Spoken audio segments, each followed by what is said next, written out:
Hi guys, so here's the VS Code demonstration of how the 2D version of the Christmas cards game work. Okay, so as you can see over here, the array of integers, they are filled with zeros, ones, and twos. Zeros represents an empty position, which means there is no card there.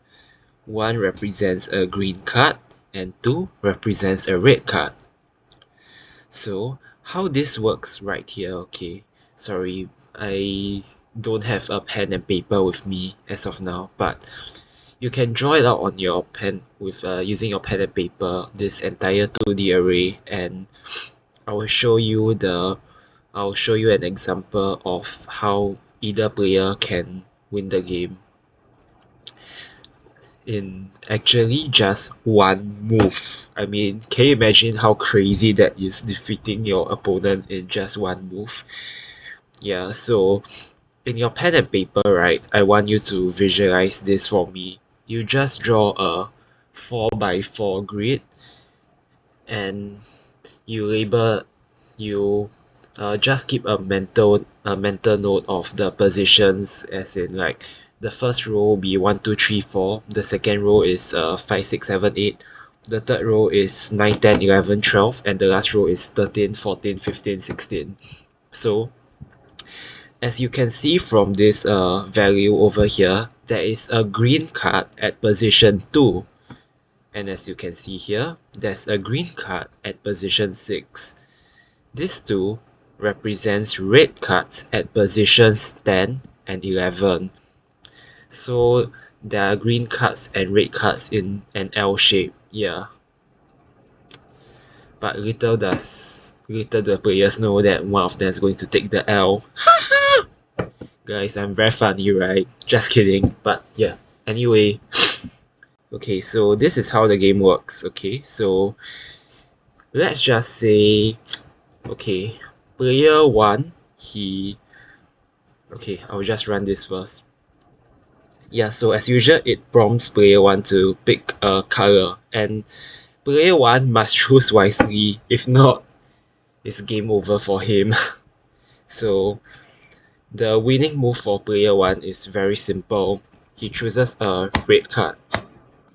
Yeah, and now it prompts the user, which is player 1, to select a card to flip. And if he is wise enough, he should flip the first card, which is this card.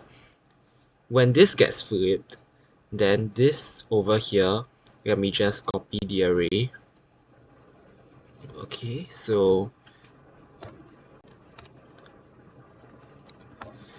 when this guy gets flipped, itself now becomes a 2, and the guy, which is one row directly below him but in the same column, also becomes a 2. These two do not get affected and they still remain as red cards because they are not surrounding the 5 squares of this particular card over here. It's not 8 squares, by the way, it's just 5 squares because this is on the uppermost row, which I explained in my previous video. Yeah. So with enough yapping, the card that he should flip is this particular card, which is defined to be card 1. So card 1, then tada! He wins! Yay! Okay, so that's pretty much how the game works, and I'm also going to show you that it is impossible just to have 2 cards to play. So let's just say I clear these 2 arrays and I run code again, and you can see it's impossible to tell because the green and red, they'll just keep on like flipping sides. And even if it's like red red or green green, then there's no way to continue this game because like one of the players by default will win. So okay, let me just revert this back, okay? Yeah. And oh yeah, another thing I want to show you is that let's just say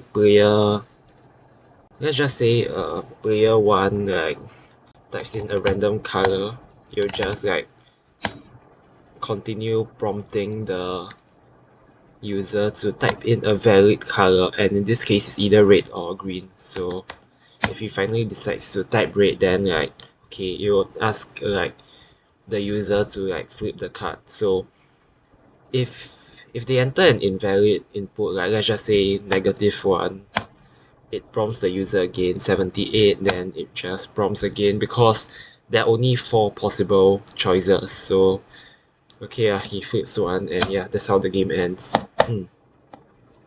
Oh yeah, and one more thing, if let's just say player one is a dumbass lah, like okay, player one, if he chooses green, but if he mistakenly thought that he is supposed to flip the green cards to the red side, if he mistakenly thought that he's red, right, and if he like flips the first card, then you know what this means. It means player 2 wins because player 2 is red, now and now these two guys will still become 2 as shown by over here, but player 2 is associated with the color red, so now he wins.